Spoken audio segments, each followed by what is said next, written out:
Well, time now for our daily focus report. Today we look at a sharp increase of HIV in China's youth. Among people aged 15 to 19, cases have tripled over the past decade. And though the young have a higher quality of life overall compared to a generation ago, with better access to education and healthcare, topics like sexually transmitted diseases and homosexuality are still taboo. For that reason, many people do not have adequate information about safe sex, prevention, and treatment. This report from our correspondents in Beijing. 23 years old and in his last year of university when he suddenly fell desperately ill. Suddenly, I couldn't eat, and I couldn't drink. Over time, I lost half my weight. I went to all the hospitals in the city, but I never expected HIV.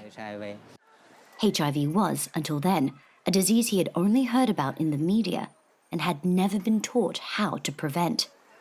At the time, it felt like heaven collapsed. I'd heard of this disease, but I thought it was very far away from me. A disease other people could catch, but not me. The number of new HIV cases in Chinese aged between 15 and 24 have more than doubled over the past decade. In 15 to 19-year-olds, rates have tripled, and the number of infections among gay men is particularly high. Sex education isn't taught in Chinese schools, and sexually transmitted diseases remain taboo. But one establishment is working to change that.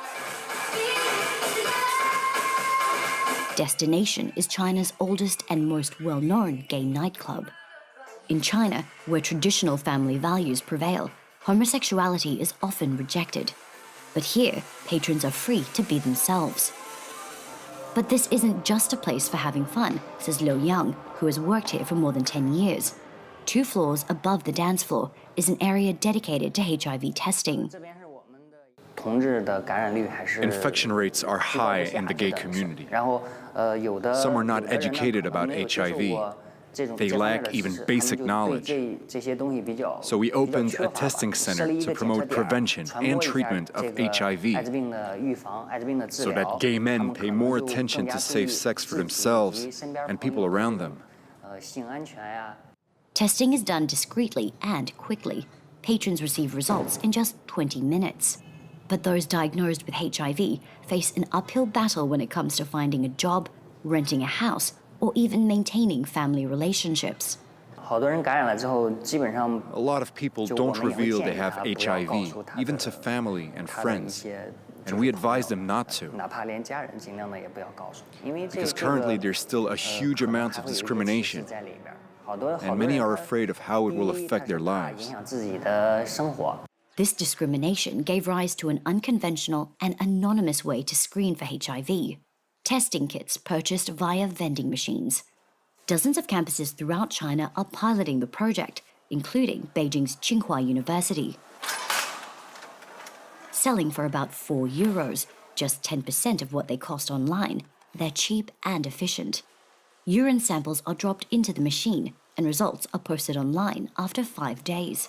Students say it's raising awareness about a topic not openly discussed. Usually my friends and I don't talk about these issues. It's good to promote HIV testing, and it's a good thing to put it in the vending machine rather than in a separate area.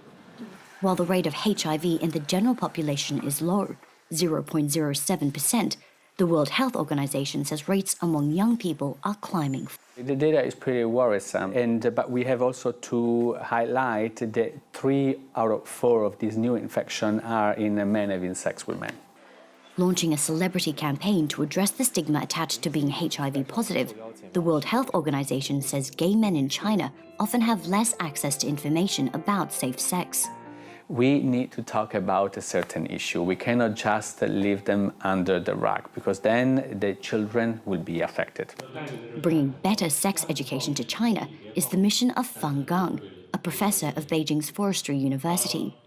He's been offering sex education workshops and training courses to students and teachers for 20 years, but says good sex education in China is practically non-existent. The courses that are offered are often backward, or what I call bad sex education.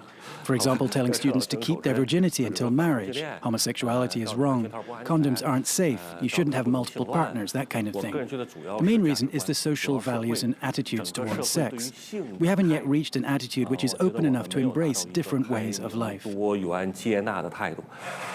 Fang Gang says younger generations are slowly changing China's conservative outlook. But unless there's a shift in attitudes towards both homosexuality and sex education, rates of HIV among young gay men in China will continue to rise.